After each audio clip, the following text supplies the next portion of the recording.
I entitled this video, The Dodge Clock.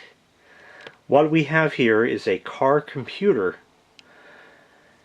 with a vacuum fluorescent display out of a 1985 Dodge Lancer. Here is said car. This was Patty's first car when it still had paint on it. After that it all rubbed away and went away, and that's that. But it used to be mounted in the center console, like below where the controls for the heat and AC and all that kind of stuff are. And it was able to supposedly do all kinds of stuff.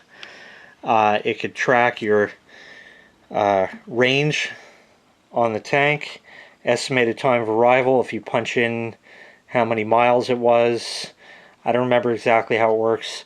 You could set the time, that's the button to set it, your fuel economy and miles per gallon, average speed. I don't remember what any of the rest does, but of course none of that works anymore because it's not connected to the car computer. But I found if you just apply power, you can still set the time and date, and that's what I keep it for. That way it tells me what day it is. The camera actually makes the display a lot brighter, look a lot brighter than it actually is. You can set this to English or metric, so if you hit the button here, and I'm probably going to need two hands maybe. There you go. You can change it, and it beeps when you hit the buttons on it. All these buttons are kind of worn out. They're very hard to press. I've cleaned them. It helped a bit, and that's that.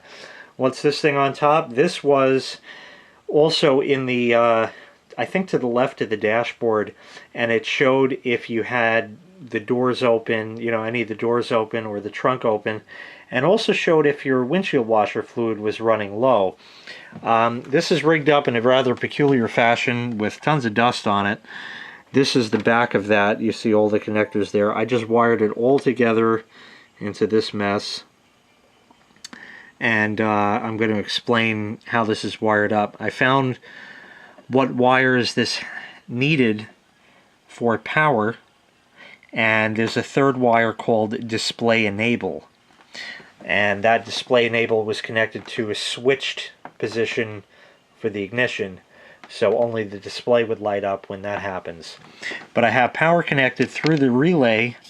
The relay is always picked, allowing power from the transformer that I have hooked up to it, which is 12 volts, and hooked into it. When the power fails, the relay drops to its normally closed position and connects in a 9-volt battery that is probably well dead. There's a switch that looks like a regular house switch, and that's what it is. That switch controls what's left of the lights that are in here. The background of the car lights up. It used to have a door indicator here and a door indicator here and a trunk open here and a windshield here, but they've all burned out. Sometimes if you mush them they would work, but I think they just burned out over the years. And it also lights up the background of that. You can see right there. It looks better in darkness, but I don't have that kind right now. So I don't leave that on because I was afraid it was going to burn out, but it burned out anyway just sitting here, and now it won't focus. So anyway, this was the Dodge clock out of an 85 Dodge Lancer. I've had this